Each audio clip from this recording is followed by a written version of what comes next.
കേരള സർവകലാശാല സിൻഡിക്കേറ്റിനെതിരെ സർക്കാരിന്റെ പ്രതികാര നടപടി.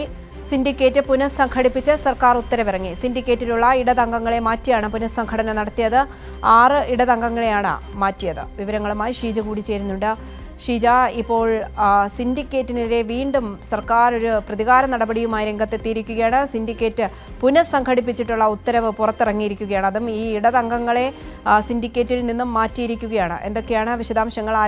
ആരൊക്കെയാണ് മാറ്റിയത്? അവന്തിക പ്രധാനമായും അവന്തിക സൂചിപ്പിച്ചതുപോലെ തന്നെയാണ് കേരള സർവകലാശാലയുടെ സിൻഡിക്കേറ്റ് പുനഃസംഘടിപ്പിച്ചുകൊണ്ടാണ് ഇപ്പോൾ സർക്കാരിന്റെ ഉത്തരവിറങ്ങിയിരിക്കുന്നത്. ഈ ഉത്തരവിൽ നിലവിൽ ഇടത് സിൻഡിക്കേറ്റ് അംഗങ്ങളെയാണ് ഈ പുനഃസംഘടനയിൽ മാറ്റിയിരിക്കുന്നത് എന്നുള്ളതാണ്. പ്രധാനമായും സർക്കാർ ഭരണം മാറിയതിന് തൊട്ടു പിന്നാലെ തന്നെ സിൻഡിക്കേറ്റിലെയും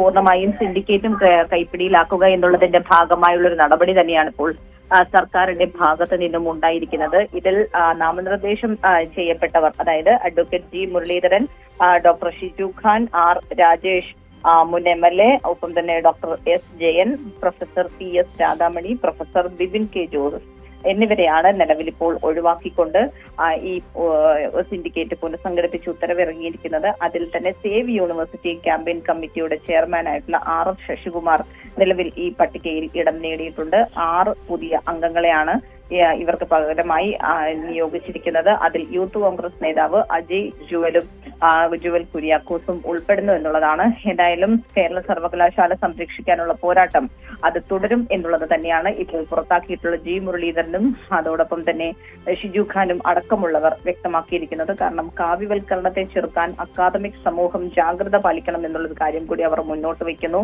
ആ രീതിയിലുള്ള ഒരു തുറന്ന സമീപനം ശരിയാണ് വിവരങ്ങൾ നൽകിയത്.